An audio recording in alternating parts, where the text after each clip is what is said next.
गोपाल जय जय।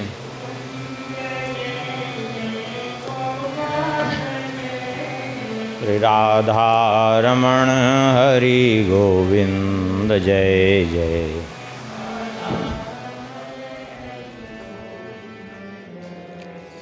श्री राम जय जय रघुवीर जय जय।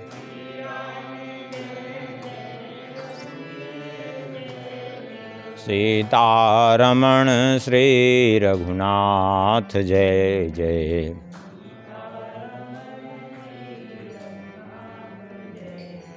श्री राम जय जय रघुवीर जय जय।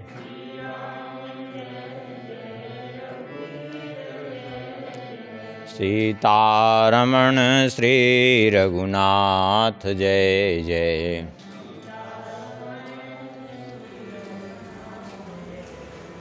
गोविंद जय जय गोपाल जय जय।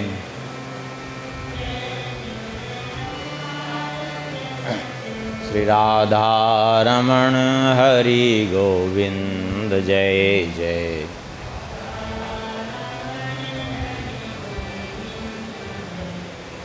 गोविंद जय जय गोपाल जय जय।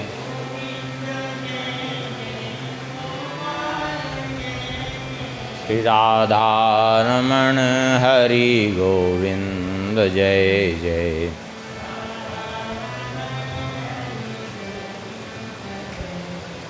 श्री वृंदावन बिहारी लाल की, श्री सीतारामचंद्र भगवान की, श्री सिद्धि सदन बिहारी बिहारणी जू की, श्री कनक भवन बिहारी बिहारणी जू की, श्री हृदय बिहारी बिहारणी जू की, श्री हनुमान जी महाराज की, श्री राधा श्याम सुंदर भगवान की, श्री सद्गुरुदेव भगवान की, श्री भागवत भगवान की, श्री सुखदेव भगवान की, श्री व्यास भगवान की, श्री सद्गुरुदेव भगवान की, श्री परीक्षित जी महाराज की, श्री सूत जी महाराज की, समस्त सौनकादि ऋषियों की, सब संतन की, सब भक्तन की, सब विप्रन की, गौ माता की, सत्य सनातन धर्म की।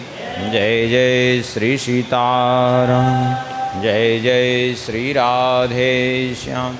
नमः पार्वती पतये हर हर महादेव।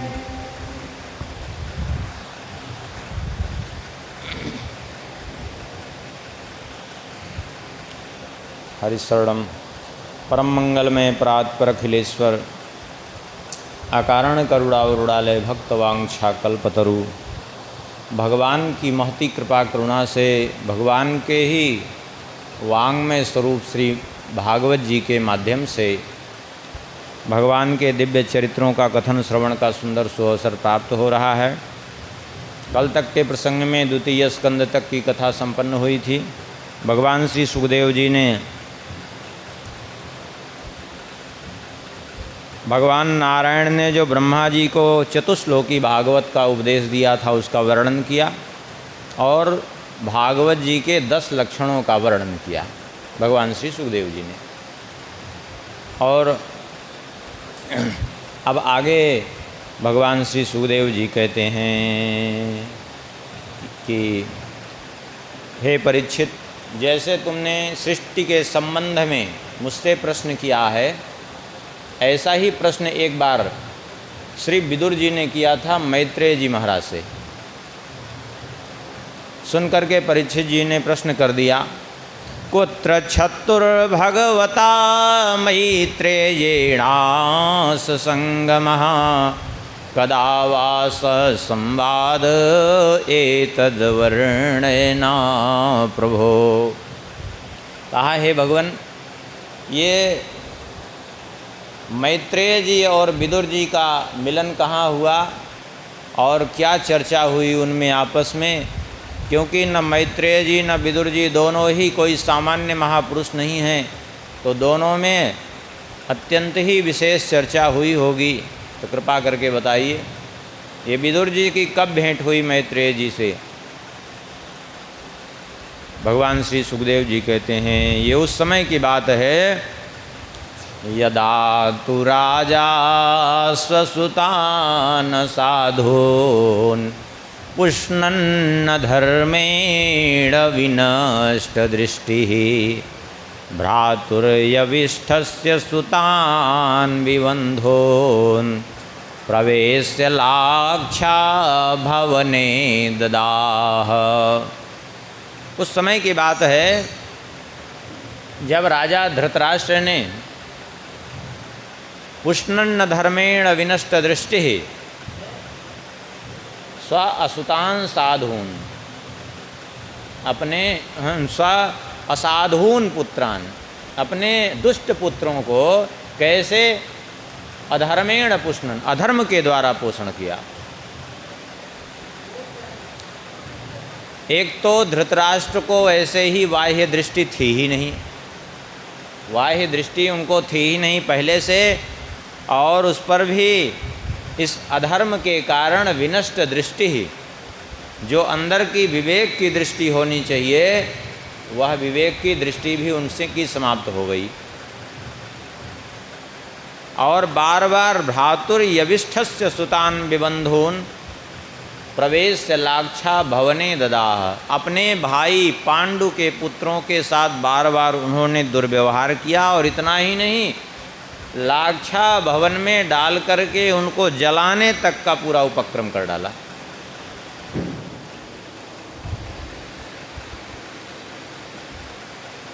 उसके बाद भी पांडव भगवान की कृपा से और विदुर जी के प्रयास से तो बच निकले वहाँ से।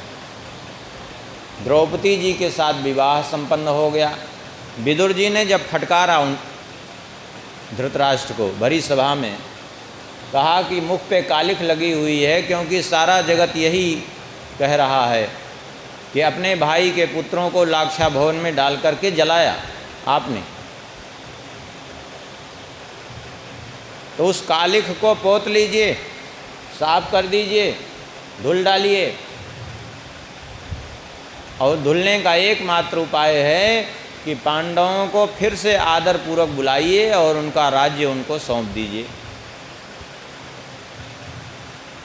बहुत दबाव में आकर के विदुर जी, धृतराष्ट्र, आचार्य, द्रोण, कृपाचार्य, इन सब के दबाव में पड़ करके बुलाया तो, और कुछ तो जगत से भयभीत थे, सभी इनकी निंदा कर रहे थे।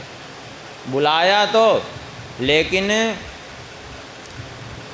राज्य इनको नहीं दिया, जबकि युधिष्ठिर जी युवराज घोषित हो चुके थे पहले, लेकिन राज्य नहीं दिया, बल्कि राज्य का बंटवारा कर दिया। अब बंटवारे के नाम पर भी केवल किया क्या? अन्याय।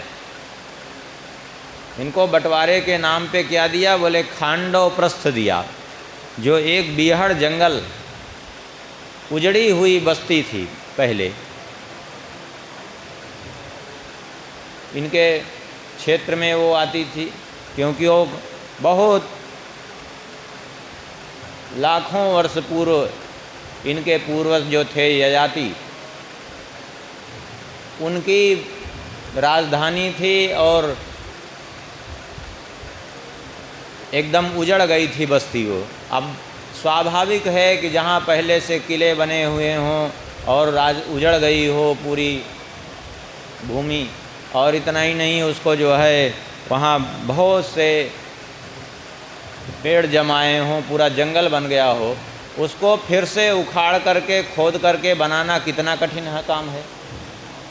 खुली भूमि किसी को दे दी जाए निर्माण करने के लिए तो सहज होगा, लेकिन ऐसे भूमि दे दी जाए तो उसके लिए कितना कठिन। इसको देने के पीछे इनका प्रयोजन क्या था? एक तो ये प्रयोजन था कि ये इस पर कुछ कर नहीं पाएंगे ज़िंदगी में। दूसरी बात ये थी कि ये इनकी चाल थी धृतराष्ट्र की कि बिना कुछ किए पांडवों को नष्ट करने का ये सहज उपाय है। कैसे? धृतराष्ट्र इस बात को जानते थे कि खांडव प्रस्थ में निर्माण करने के लिए एक तो पहले नागों से इनको टकराना पड़ेगा, और नागों से टकराना सबकी बस की बात नहीं है। और दूसरे, मैं दानव अपने 10,000 दानवों के साथ वहीं निवास करता था, दानवों से भी टकराना सबकी बस की बात नहीं है। तो जानबूझ करके वह क्षेत्र दिया, क्योंकि जानते थे कि इस क्षेत्र में ये कुछ कर नहीं पाएंगे, जाएंगे इन सब से टकराएंगे और नष्ट हो जाएंगे, और हम तो कह देंगे भाई दे तो दिया, लेकिन अब क्या करें, वो मर गए तो हम क्या करें। लेकिन भगवान की जहाँ कृपा हो वहाँ किसी का क्या बाल बांका हो सकता है। भगवान की कृपा के आगे कुछ भी असंभव नहीं है। खांडव प्रस्थ में पांडवों ने इंद्रप्रस्थ बना लिया भगवान की इच्छा से, क्योंकि भगवान ने विश्वकर्मा जी को बुलाया और विश्वकर्मा जी ने सहायता की। अब वो खांडव प्रस्थ जो ये सोच करके दिए थे कि ये पांडवों के लिए अभिशाप सिद्ध होगा, वही पांडवों के लिए वरदान भी सिद्ध हुआ। इसलिए वरदान सिद्ध हुआ कि उस खांडव प्रस्थ में जाने से पांडवों के लाभ भी हुए। इसलिए लाभ हुए कि एक तो मैदानों स्वाभाविक रूप से पराजित होकर के इनकी शरण में आया, क्योंकि इन्होंने खांडव प्रस्थ का दाह किया, और खांडव प्रस्थ दाह करने के लिए अग्निदेव ने प्रकट होकर के इनको गांडीव धनुष, अक्षय तर्कस और दिव्य रथ प्रदान किया, जो आजीवन अर्जुन के साथ में रहा। वो गांडीव धनुष का प्रभाव ऐसा जो किसी अस्त्र शस्त्र से काटा ही नहीं जा सकता था। गांडीव धनुष के भी जो है 2 कथाएं प्रसिद्ध हैं। एक तो ये कथा है कि किसी कल्प भेद से ये प्राप्त जो है दधीची की हड्डी से ही 3 धनुष तैयार हुए थे। पिनाक, सारंग और गांडीव और वज्र, ये 4 अस्त्र तैयार हुए थे। किसी किसी कल्प से महाभारत में वर्णन है कि, और इसका दोनों का प्रमाण प्राप्त हो जाता है। जैसे शिव जी के धनुष को, एक धनुष को तोड़ दिया श्री राम जी ने, तो श्री कृष्ण ने कौन सा धनुष तोड़ा? दूसरा था कि नहीं? तो 2 बार धनुष बनने का प्रमाण जो है ग्रंथों में प्राप्त होता है, और दोनों है, एक श्री कृष्ण ने तोड़ा, एक श्री राम जी ने तोड़ा। तो वो कौन सा धनुष था? बोले वो धनुष था सुमेरु पर्वत पर एक बांस का प्रादुर्भाव हुआ। वो स्वयं भगवान की इच्छा से प्रादुर्भूत हुआ था, और उस बांस से 3 धनुष तैयार हुए थे। वो कोई सामान्य बांस नहीं था, वो दिव्य बांस था। वैसा बांस पूरे ब्रह्मांड में एक ही था मात्र वो, और उससे विश्वकर्मा जी ने 3 धनुष तैयार किए थे, सारंग, पिनाक और गांडीव। इन ये तीनों ही धनुष ऐसे थे कि जिसको काटा नहीं जा सकता था। केवल प्रत्यंचा भले कोई काट दे, लेकिन धनुष नहीं कभी कोई तोड़ सकता था। कोई अस्त्र शस्त्र धनुष को नहीं खंडित कर सकते थे। ये ऐसे धनुष थे। तो देखा जाए तो इतना दिव्य धनुष उनको प्राप्त हुआ, अक्षय तर्कस प्राप्त हुआ, तो वरदान ही तो हुआ।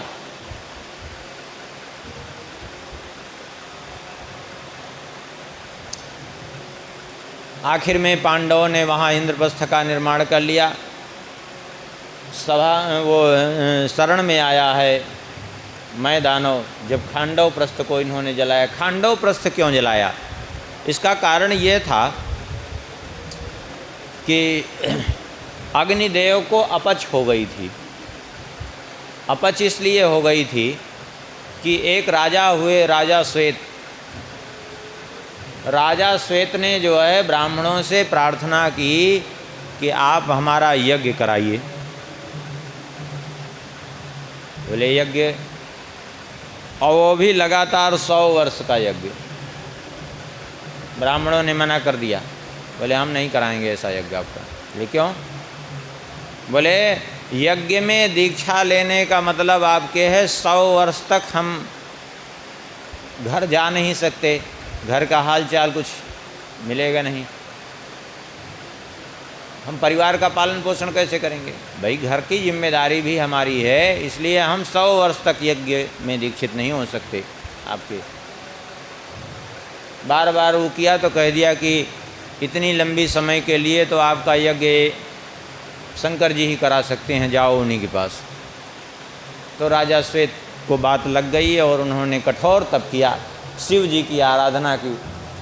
शिव जी प्रसन्न हुए, बोले क्या चाहिए? बोले आप हमारे यज्ञ के आचार्य बन जाइए। भगवान शंकर जी सुनकर के हंस पड़े, बोले देखो हम देवता हैं, यज्ञेश्वर हैं, लेकिन यज्ञ के आचार्य हम नहीं बन सकते हैं। बोले लेकिन हमने इसीलिए तपस्या की है और ब्राह्मणों ने ऐसा कहा है, तो इसलिए आचार्य तो आप ही बनेंगे। बोले हम तो नहीं बनेंगे, लेकिन हमारे ही अंशावतार हैं दुर्वासा जी, वे आपके यज्ञ के आचार्य बन जाएंगे। जाओ, हम दुर्वासा जी को आज्ञा दे देते हैं, वो आचार्य तो आपका करेंगे। दुर्वासा जी बन गए आचार्य। अब जब दुर्वासा जी आचार्य बन गए और इन्होंने आचार्यत्व स्वीकार किया, और उसके बाद ब्राह्मणों के पास खबर भेजी कि आकर के यज्ञ में आप लोग ऋत्विज का काम करें। तो जो लोग मना किए थे वही भयवश आए क्योंकि भय के कारण कि कहीं श्राप न दे दें, सब आकर के यज्ञ कराए। लेकिन दुर्वासा जी ने शर्त रख दी थी, बोले तब हम तभी यज्ञ कराएंगे जबकि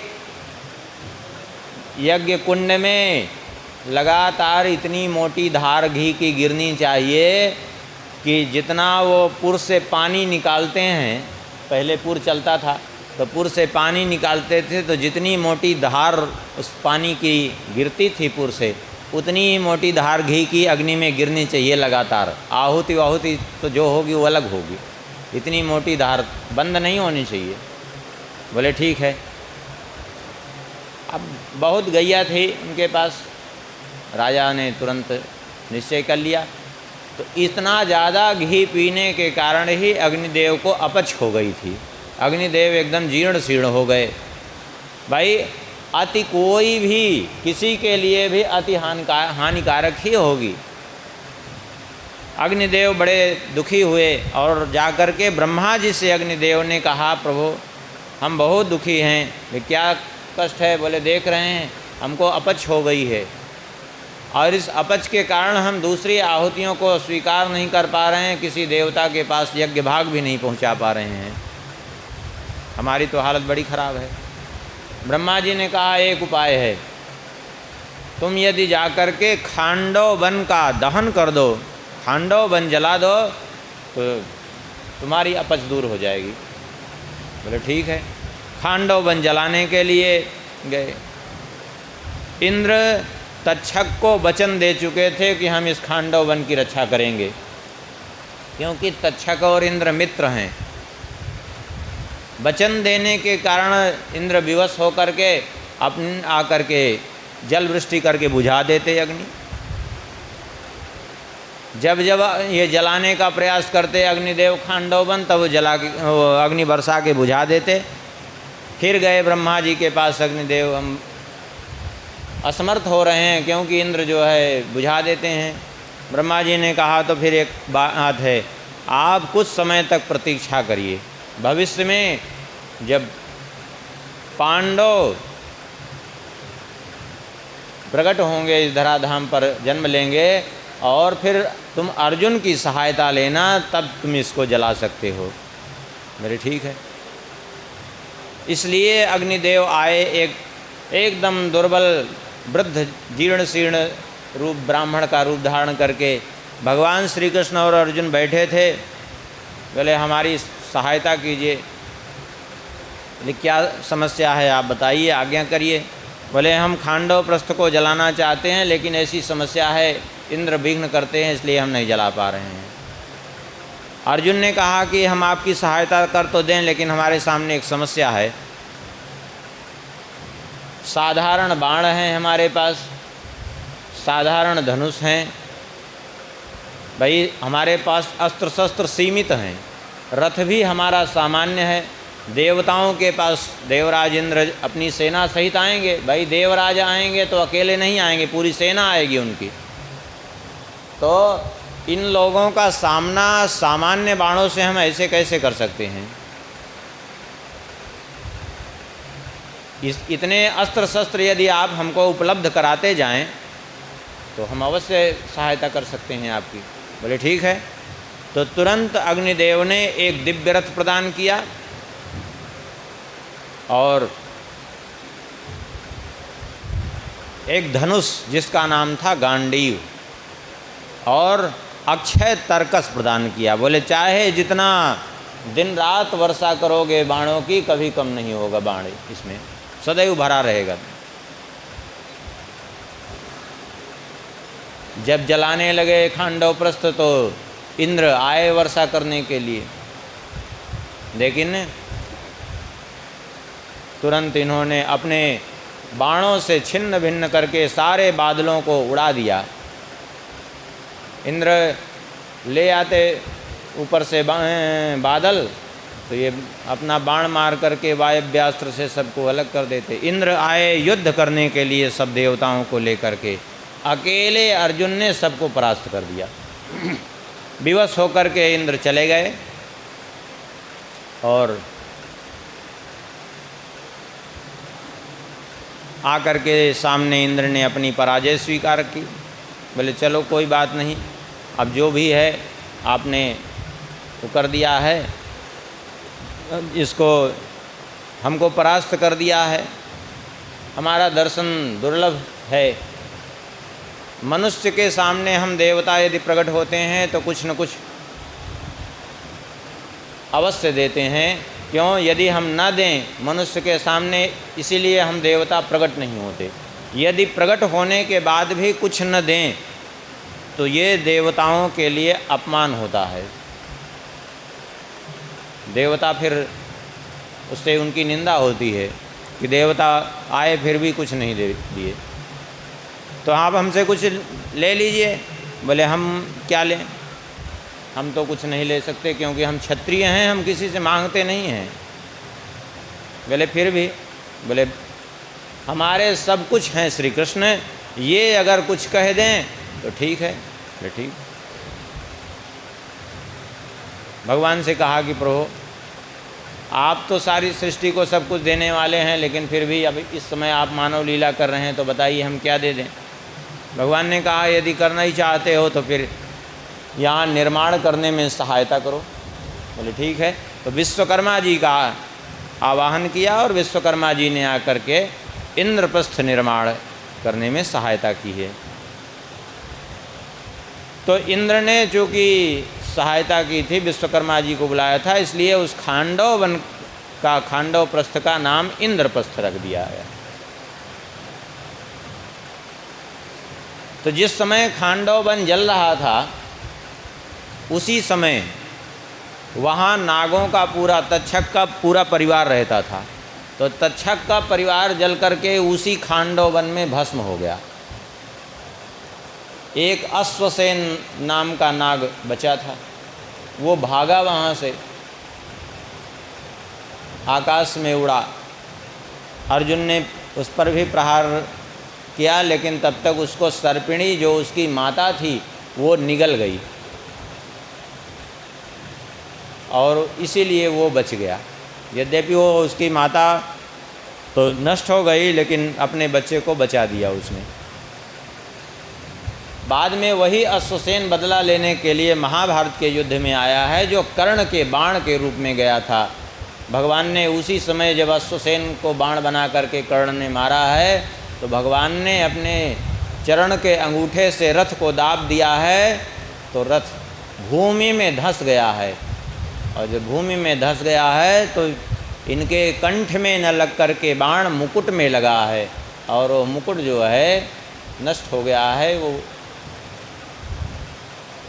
वो मुकुट देवराज इंद्र के द्वारा प्रदत्त था इनको। देवराज इंद्र ने अपने हाथ से वो मुकुट पहनाया था, इसीलिए अर्जुन का एक नाम पड़ गया था किरीटी। अब मैं दानव भी जो है भाग रहा था, मैं दानव भागना चाहता था और अग्निदेव पीछे पड़े थे उसको जलाने के लिए कि ये दानव है, आज छोड़ेंगे नहीं इसको। हाँ, क्योंकि देवता और दानवों की जन्मजात शत्रुता है ही है। तो अग्निदेव ने सोचा ये अच्छा मौका हमको मिला, आज इसको हम नष्ट ही कर देंगे। अग्निदेव जब उसको नष्ट करने के लिए उसके पीछे दौड़े, भागा। जब भागा तो दूसरी ओर से श्री कृष्ण लेके चक्र सुदर्शन दौड़े मारने के लिए। बोले हम भी इसको छोड़ेंगे नहीं। हाँ, भगवान का भी एक नाम है दैत्यारी। अब देखा कि न तो ये छोड़ेंगे न ये अग्निदेव छोड़ेंगे, तब कोई उपाय न दिखा तो सीधा अर्जुन के चरणों में त्राहिमाम शरणागता करके गिर पड़ा। तो अर्जुन ने अभय दान दे दिया। बोले तो कोई बात नहीं, हम तुम्हें अभय देते हैं। तो जब अर्जुन ने जैसे ही अभय दान दिया, वैसे ही श्री कृष्ण ने अपना चक्र सुदर्शन भी वापस ले लिया और अग्निदेव भी पीछे हो गए।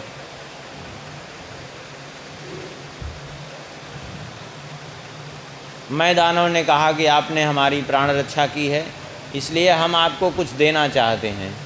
बोले हम क्षत्रिय हैं, हम कभी किसी से कुछ नहीं मांगते हैं। बोले नहीं, कुछ तो ले लीजिए।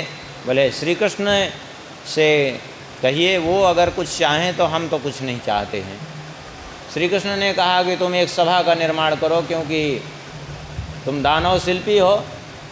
तो उसने कहा ठीक है, हम आपके लिए एक सभा का निर्माण करेंगे, हमें कुछ समय दीजिए। उत्तर दिशा की ओर जाकर के कैलाश के समीप, अलकापुरी के समीप से बहुत से रत्न ले आए और एक विशालकाय गदा लाई है।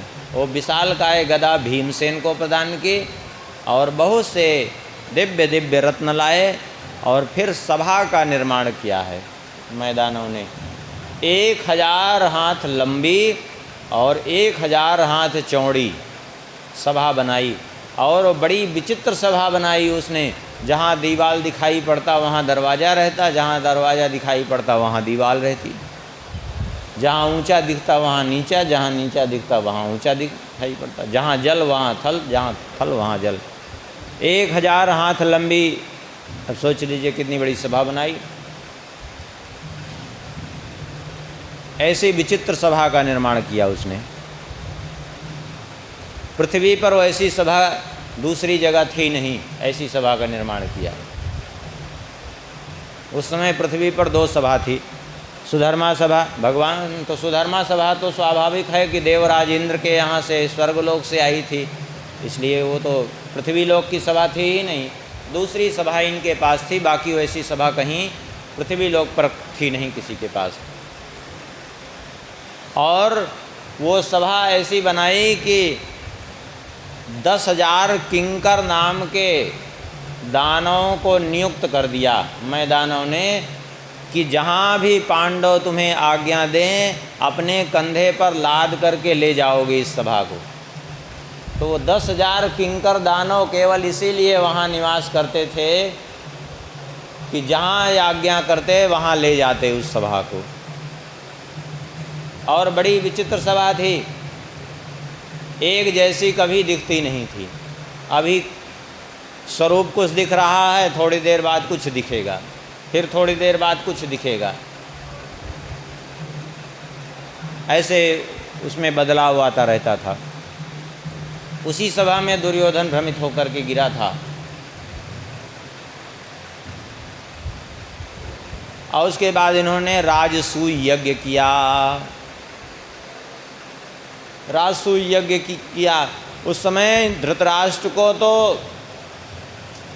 प्रसन्न होना चाहिए कि चलो हम तो राजसूय यज्ञ कर नहीं सके, अश्वमेध यज्ञ कर नहीं सके, चक्रवर्ती बन नहीं सके, लेकिन चलो कम से कम युधिष्ठिर जी ने राजसूय यज्ञ किया तो इनके कारण लोग हमारा भी सम्मान करते हैं, सभी राजा लोग चरणों में प्रणाम करते हैं, प्रसन्न होना चाहिए। लेकिन धृतराष्ट्र को तो खैर दिखाई ही नहीं पड़ता था कि वहाँ क्या हुआ क्या नहीं, कैसी सभा है। लेकिन दुर्योधन ने ऐसा उनको बहका दिया कि हमें डाह हो रहा है उनकी संपत्ति देख करके, हृदय हमारा जल रहा है, इसलिए वो सभा वो इंद्रप्रस्थ हम प्राप्त करना चाहते हैं। बोले तुम कैसे प्राप्त करोगे इंद्रप्रस्थ? बोले जुआ के लिए उनको आमंत्रित कीजिए। तो जुआ के लिए अपने से इन्होंने आमंत्रित किया और भेजा भी किसको? विदुर जी को, जिसकी बात न टाल सकें।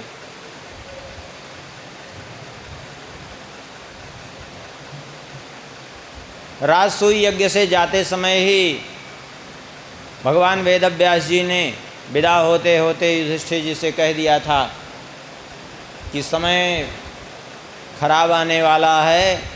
13 वर्ष बाद क्षत्रियों का ऐसा विनाश होगा जिसकी कल्पना भी तुमने नहीं की है, और उन सब में निमित्त तुम बनोगे। युधिष्ठिर जी वैसे ही व्याकुल थे सुन करके कि हमको निमित्त बनना है इन क्षत्रियों के विनाश में, और तब तक विदुर जी पहुंच गए। अब विदुर जी ने कहा कि जुआ के लिए आपको आमंत्रित किया गया है। हाँ, युधिष्ठिर जी सुन करके उदास हो गए। जुआ तो वैसे भी अधर्म है। विदुर जी ने कहा कि हम अपनी ओर से कुछ नहीं कहेंगे, आप स्वयं निर्णय कर लीजिए क्या करना है। युधिष्ठिर जी ने कहा कि अब होनी जो होनी होगी होगी, यद्यपि हम जानते हैं कि हो सकता है कि इस जुआ के कारण विनाश भी हो, लेकिन अब जो होनी हो तो हो। लेकिन क्षत्रिय धर्म के अनुसार यदि कोई युद्ध के लिए ललकार दे अथवा जुआ के लिए ललकार दे तो हम पीछे नहीं हट सकते, क्योंकि ये नियम है कि क्षत्रिय को जो है कोई युद्ध के लिए अथवा द्यूत क्रीड़ा के लिए यदि चुनौती दे तो स्वीकार करना ही पड़ता है उसको, और नहीं तो वो दोष का भागी बनता है। तो इसलिए अब हमें तो स्वीकार करना ही है। गए वहाँ आखिर में, और सभी जानते हैं जुआ खेला गया। जुआ भी कैसे खेला गया? बोले जुआ भी खेला गया तो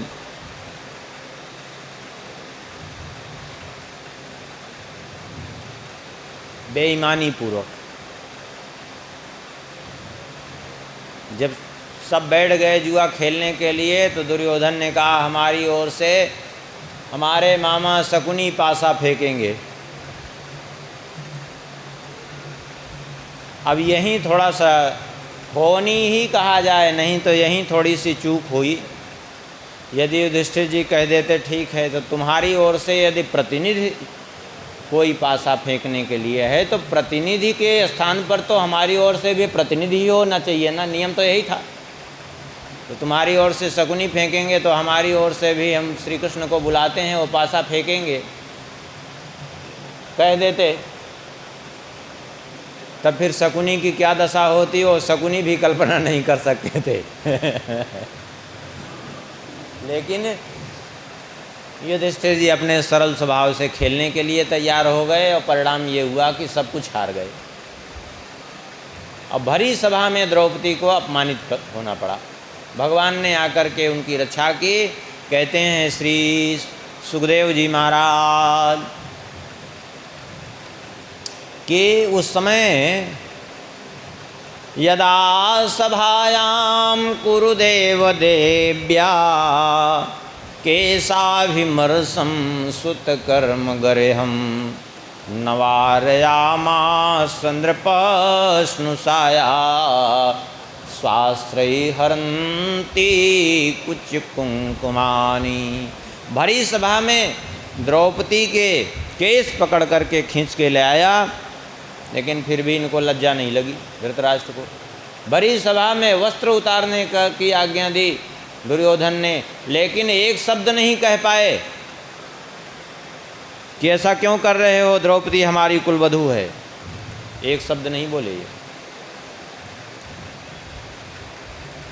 पुत्र मोह में इतने अंधे हो गए थे कि उचित अनुचित का कोई विचार ही नहीं रह गया था।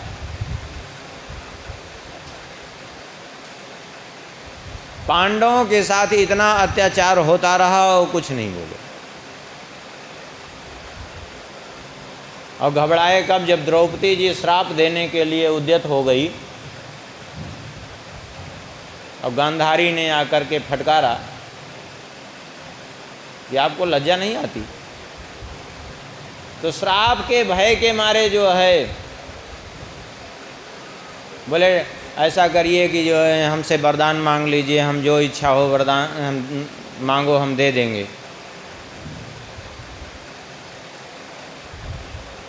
द्रौपदी जी ने कहा कि अगर आप देना ही चाहते हैं तो यही दीजिए कि हमारे पांचों पति अपने अस्त्र शस्त्रों के सहित दास्ता से मुक्त हो जाएं।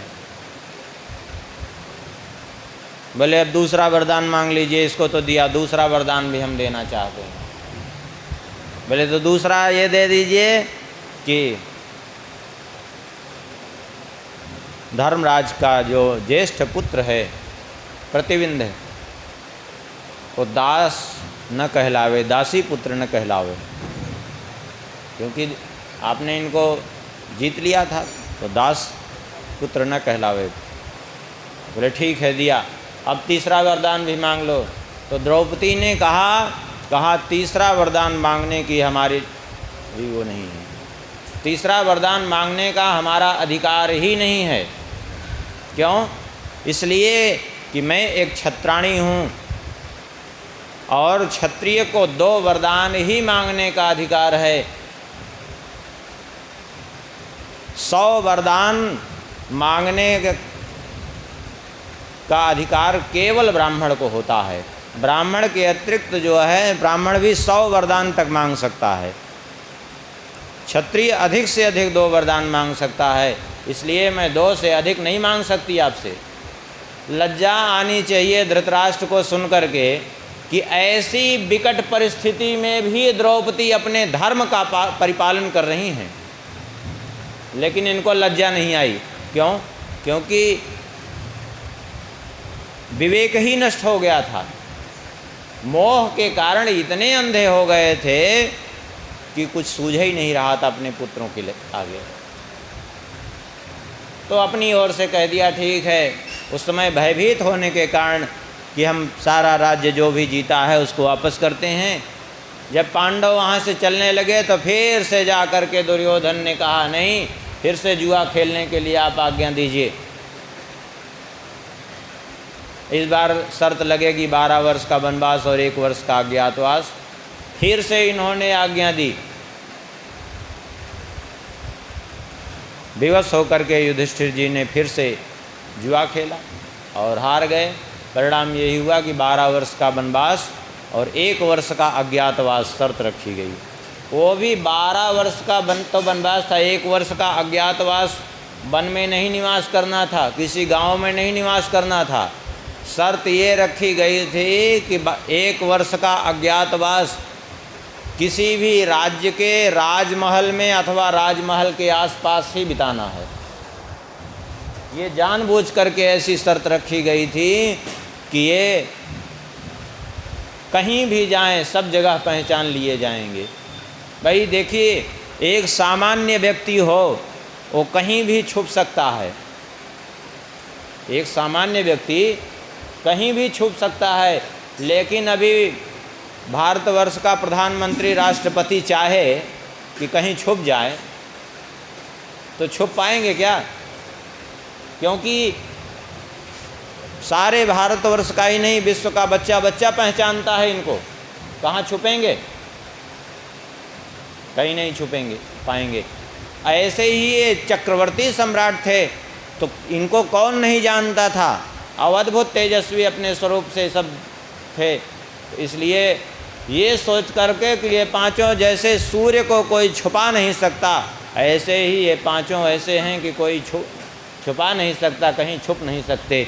इसलिए जानबूझ करके ऐसी शर्त रखी और शर्त रखी कि यदि अज्ञातवास में पहचान लिए गए तो फिर से 12 वर्ष का वनवास, 1 वर्ष अज्ञातवास। ये सोच करके कि ये क्रम चलता रहेगा, फिर कभी जो है वनवास ही ख़त्म नहीं होगा, जीवन ही पूरा हो जाएगा। और सही बात, यही सोचे ही थे ये लोग। सोचे कि चलो धीरे धीरे इतना समय तो व्यतीत ही हो गया।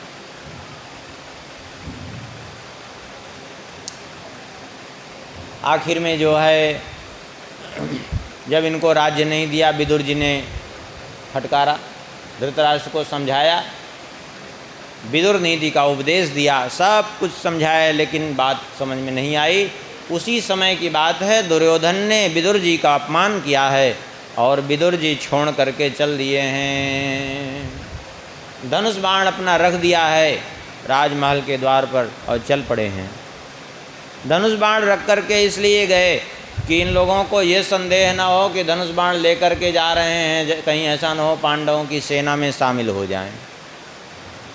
किसी की सेना में शामिल नहीं होना है, अब सोच करके इस तरह से चल दिए। तो गया कौन फिर वहाँ से? भले विदुर जी के रूप में कौन गया वहाँ से? हस्तिनापुर से। कहते हैं श्री सुखदेव जी, स निर्गता कौरव पुण्य लब्धो गजाभयातेथ पदा पदानी अन्वाक्रमत पुण्य चिकीर्षयोर्व्याम स्वधिष्ठितो यानि सहस्रमूर्ति। कौरवों को बड़े पुण्य से प्राप्त हुए थे, मानो आज कौरवों का पुण्य ही चला गया, मानो छोड़ करके। जिस पुण्य के प्रभाव से आज तक बच रहे थे कौरव, आज वह पुण्य ही जा रहा है। अब निश्चित हो गया कि अब कौरवों का विनाश हो जाएगा, इसमें कोई संदेह नहीं है। क्यों? क्योंकि साधु अवज्ञा तुरत भवानी कर कल्याण अखिल के हानि। रावण ने इतने अत्याचार किए, यहाँ तक कि सीता जी तक का हरण कर लिया, तब शंकर जी ने नहीं कहा। लेकिन जब विभीषण को ठोकर मार के बाहर कर दिया, तब भगवान शंकर जी कहते हैं, अस कहि चला विभीषण जबहि आयुहीन भय सब तबहि। आज ये सब आयु से हीन हो गए। क्यों? क्योंकि अभी तक विभीषण जी सुरक्षा कवच बन करके लंका में रह रहे थे।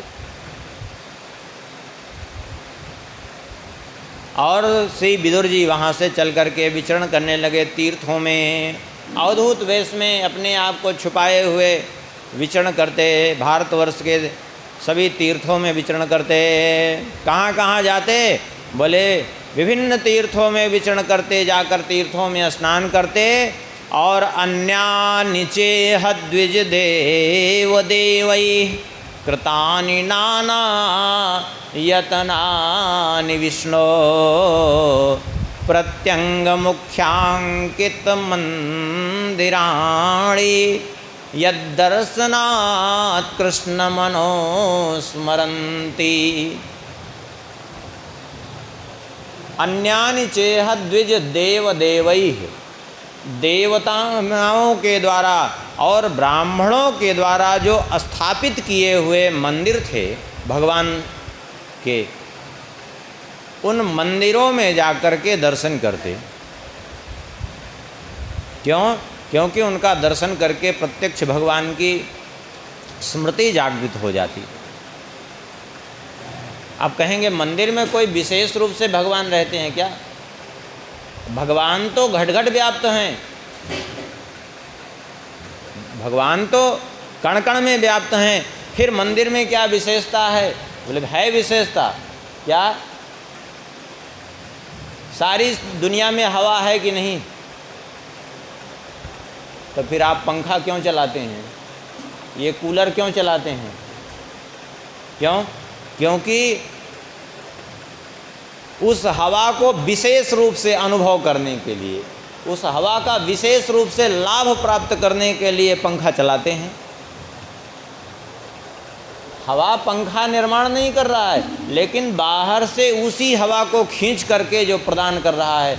ऐसे ही जैसे विशेष रूप से हवा प्राप्त करने के लिए हम पंखा लगा लेते हैं, कूलर लगा लेते हैं, ऐसे ही भगवान के का विशेष रूप से अनुभव करने के लिए हम मंदिर में दर्शन करने जाते हैं। क्यों? क्योंकि वहाँ भगवान का विशेष अनुभव होता है।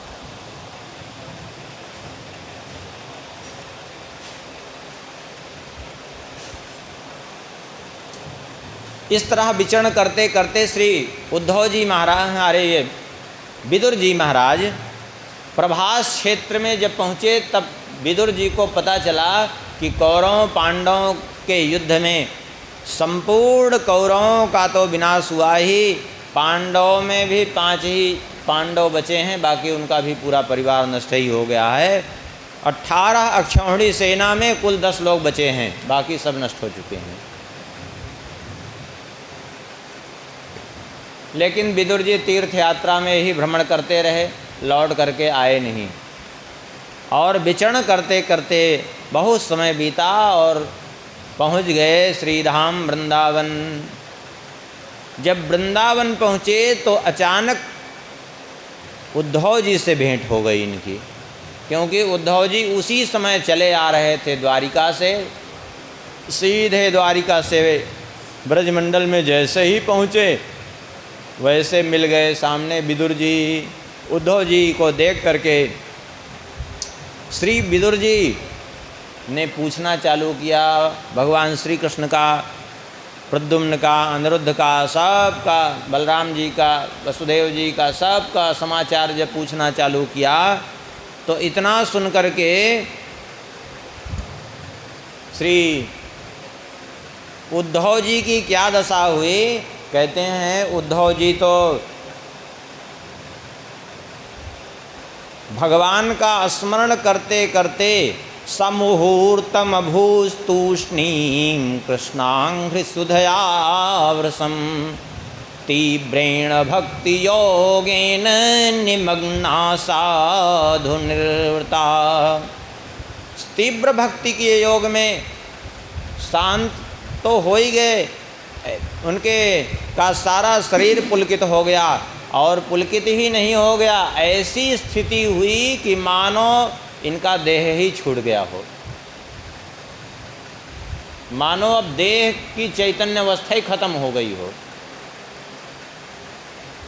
लेकिन थोड़ी देर बाद कहते हैं सनकैर भगवल्लोकान इंद्रलोकम पुनरागतः। अब इसका अर्थ क्या है? मानो देह छोड़ करके भगवान के परम धाम को चले गए, लेकिन बाद में भगवान की आज्ञा से मानो सनकैर भगवल्लोकांद्रलोकम पुनरागतः, भगवान के लोक से पुनः धरती लोक पे, इस मनुष्य लोक में पुनः आगमन हुआ। श्लोक कह रहा है, हम अपने से कुछ नहीं कह रहे हैं। सनकैर भगवल्लोकांद्रलोकम पुनरागतः, धीरे धीरे करके भगवान के लोक से पुनः उतर करके इस मृत्युलोक में आए, अर्थात अपने शरीर में स्थित हुए। और फिर विमृज्य नेत्रे विदुरम प्रत्याहोद्धवोत्स्मयन्, और नेत्र खोल करके श्री उद्धव जी ने कहना प्रारंभ किया। इतना विस्तृत यहाँ वर्णन किया श्री उद्धव जी ने कि एक एक श्लोक अगर चर्चा हो तो पूरा 2-4 दिन तो इसी में लगेंगे। हाँ, श्री उद्धव जी ने कहा कृष्णद्युमणि निम्लोचे गीर्जे गीर्णे स्वजगरीणहा किं नुनः कुशलं ब्रूयाम गतश्री सुगृहे स्वहम। आप कुशल पूछ रहे हैं तो अब हम किसकी कुशल बतावें? क्यों? क्योंकि श्री कृष्ण रूपी सूर्य के छुप जाने से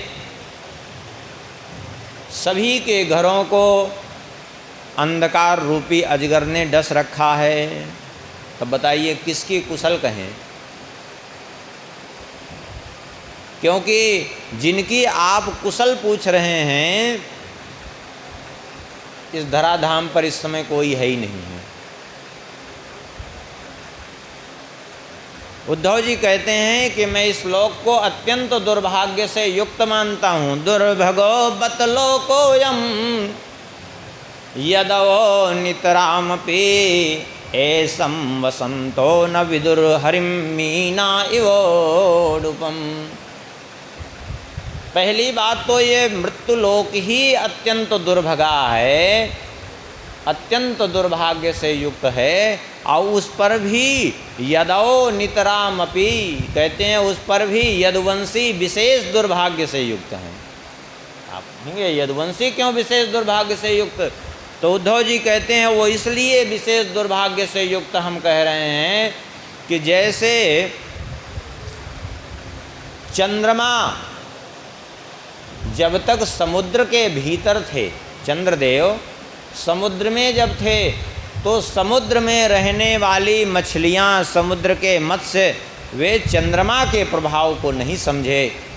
वे यही समझते रहे कि जैसे हम एक जल जंतु हैं, ऐसे ही है चंद्रमा भी तो एक जल जंतु ही है। लेकिन चंद्रमा के महत्व को मछलियों ने तब समझा जब चंद्रमा आकाश में चला गया समुद्र मंथन के बाद, तब उसके महत्व को जाना उन्होंने। ऐसे ही यदुवंशियों ने भी श्री कृष्ण के महत्व को ही नहीं समझा। वो यही समझते रहे कि हम सब यदुवंशियों में बस इतना ही है कि ये हम लोगों से थोड़ा श्रेष्ठ हैं, बल में, गुणों में, बुद्धिमत्ता में, प्रभाव में, बाकी हैं तो हम लोगों में से ही। ये समझे ही नहीं कि ये भगवान हैं, इसलिए वे दुर्भाग्य से युक्त हैं।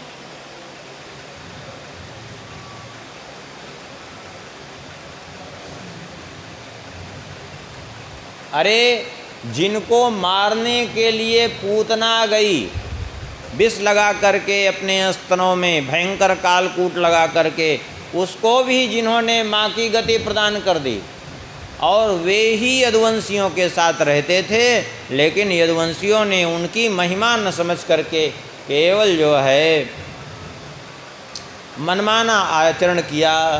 और परिणाम ये हुआ कि भगवान बार बार सबको यही समझाते रहे कि भैया ब्राह्मणों का आदर करना चाहिए, उनका सत्कार करना चाहिए, और स्वयं करके दिखाते थे। भगवान होते हुए भी ये सब करके दिखाते थे, ब्राह्मणों की पूजा करते थे, लेकिन उन्हीं के पुत्रों ने जाकर के ब्राह्मणों का तिरस्कार किया, और उस तिरस्कार का परिणाम ये हुआ कि श्राप लगा, मूसल प्रकट हुआ, और उस मूसल ने सारे यदुवंश का ही विनाश कर डाला। सारी कथा सुना दी विदुर जी को उद्धव जी ने। अब तो सुन करके जो है विदुर जी भी उदास हो गए। बोले आप तो यदुवंशियों में थे, बोले हम बच गए हैं। क्यों? हम तो बहुत कह रहे थे, लेकिन हमको साथ ले ही नहीं गए भगवान। उद्धव जी भगवान की कृपा से बच गए। कुछ लोग बचे थे जो इस मूसल वाली घटना से, जैसे वसुदेव जी बचे। वसुदेव जी भगवान की इच्छा नहीं थी कि जो है इनका वध इस तरह से हो मूसल के द्वारा, इसलिए भगवान की इच्छा से वसुदेव जी बचे, और उद्धव जी भगवान की कृपा से बचे। और वज्रनाभ बचे। वज्रनाभ क्यों बचे? वज्रनाभ श्री राधा रानी के आशीर्वाद से बचे। क्यों? क्योंकि इनकी माता उषा को श्री राधा जी ने आशीर्वाद दिया था कि तुम्हारा ही पुत्र भविष्य में इस वंश का वंशधर होगा। तो श्री राधा रानी की कृपा से वज्रनाभ बचे, नहीं तो सारा परिवार ही नष्ट हो गया। यहाँ तक कि भगवान ने स्वयं अपने को भी उसमें जो है शामिल कर लिया, और कहा हमें भी ब्राह्मणों का श्राप अपने ऊपर लेना चाहिए, इसलिए उज्जरा नाम के बहेलिए को प्रेरित करके अपने भी बाण मरवाया। बोले हम जाना नहीं चाहते थे, लेकिन हम तो यहाँ रुकना नहीं चाहते थे धरती पे, लेकिन भेज दिया, कहा बद्रिकाश्रम जाओ। तो और अपना दिव्य भागवत ज्ञान प्रदान किया उन्होंने, उसी का चिंतन मैं कर रहा हूँ।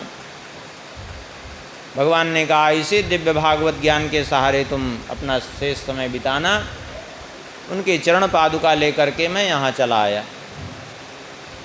विदुर जी ने कहा हमें भी वह दिव्य भागवत ज्ञान प्रदान कर दीजिए। सुन करके उद्धव जी ने कहा वह ज्ञान आपको हम नहीं प्रदान कर सकते, क्योंकि हमारे सामने ही भगवान ने स्वयं ही मैत्रेय जी को आज्ञा दी। क्योंकि जिस समय उन्होंने भागवत मुझे सुनाई थी, उसी समय विदुर जी उसी समय व्यास जी और मैत्रेय जी भी वहीं थे। जितना भगवान ने उपदेश दिया उसको सुनने वालों में हम 3 लोग थे, व्यास जी, मैत्रेय जी और तीसरे हम। तो उस समय मैत्रेय जी को भगवान ने आज्ञा दी कि आपके पास विदुर जी आएंगे तो यह दिव्य ज्ञान उन्हें प्रदान कर देना। अब आप कहेंगे कि जो है यहाँ आज्ञा मैत्रेय जी को क्यों दी? जब भगवान तो सर्वज्ञ हैं, वो जानते थे कि विदुर जी से भेंट होगी ही, तो फिर विदुर जी को विदुर जी से भेंट होनी है उद्धव जी की, तो उद्धव जी को आज्ञा क्यों नहीं दे दी? उद्धव जी को इसलिए आज्ञा नहीं दी भगवान ने क्योंकि उपदेश देना ब्राह्मण का काम है और उद्धव जी नियमानुसार, यद्यपि उद्धव जी ब्रह्मज्ञानी महापुरुष हैं, भगवान जिसके संबंध में कहते हैं नोद्धण्य मन्युनो यद्गुणैर्नादिता प्रभु, मुझसे अणुमात्र कम नहीं है उद्धव जी, यहाँ तक भगवान ने कहा। उद्धव जी का स्वरूप भी भगवान के ही जैसे है, लेकिन फिर भी जो है क्षत्रिय वंश में उत्पन्न होने के कारण उद्धव जी को आज्ञा ने देकर मैत्रेय जी को आज्ञा दी कि आप विदुर जी को उपदेश देना। तो आप मैत्रेय जी के सामने जाइए हरिद्वार, वहाँ से श्री विदुर जी कुछ देर तो वहीं ब्रजभूमि में लेटते उसी बालुका में ब्रजरज में लौटते रहे बहुत समय तक विदुर जी। क्यों लौटते रहे? इसलिए लौटते रहे कि वही पवित्र भूमि है जहाँ भगवान के निरावृत चरण पड़े हैं। हाँ, क्योंकि नंगे पांव भगवान घूमे हैं वहाँ। चित्रकूट में और ब्रजमंडल में भगवान पादुका नहीं पहने हैं, नंगे पांव घूमते थे। अयोध्या में तो राजाधिराज थे, राजकुमार थे, बाद में राजाधिराज, तो यहाँ तो नंगे पांव तो घूमे नहीं। यहाँ तो बढ़िया रथ से, और जब भूमि पर पांव भी रखते तो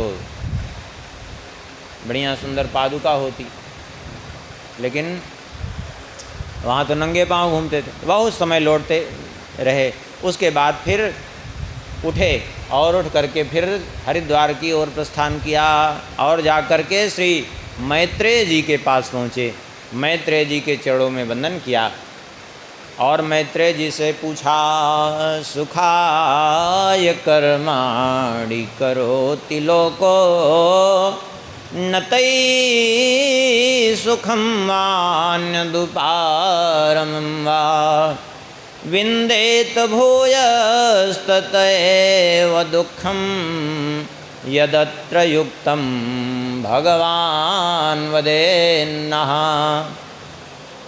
हे भगवान, ये सभी जीवों की दशा यही है, एक सबका स्वभाव है सुखाय कर्माणि करोति लोको।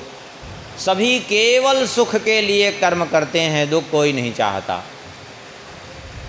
सभी चाहते हैं कि हमको सुख ही सुख मिले और इसलिए दिन रात कर्म कर रहे हैं। लेकिन प्रायः देखा ये जाता है कि सुख तो पूरी तरह मिल नहीं पाता और दुख उनका बढ़ता जाता है। और इस दुख बढ़ने का कारण हमें एक ही बात समझ में आती है, जनस्य कृष्णाद् विमुखस्य दैवात् अधर्मशीलस्य सुदुःखितस्य। भगवत विमुखता और अधर्मशीलता, भगवान से विमुखता और अधर्मशीलता ही वास्तव में उनके दुख का कारण है। अधर्म क्या है? पाप। और करहि पाप पावहि दुख भय रुष शोक वियोग। तो ऐसे जीवों का यदि कोई उद्धार कर सकता है तो वह एकमात्र है भगवान की कथा, भगवान का चरित्र। तो कृपा करके आप भगवान का चरित्र सुनाइए। भगवान अवतार लेकर के जो जो लीलाएं करते हैं वह चरित्र सुनाइए, क्योंकि ये भगवान का चरित्र ऐसा है कि याह कर्ण नाड़ी पुरुषस्य यातो भव प्रदाम गेहरतिम छिनत्ति। कानों के माध्यम से ये भगवान की कथा जब प्रवेश करती है तो जाकर के भव प्रदाम गेह रतिम छिनत्ती, जो भाव बंधन देने वाली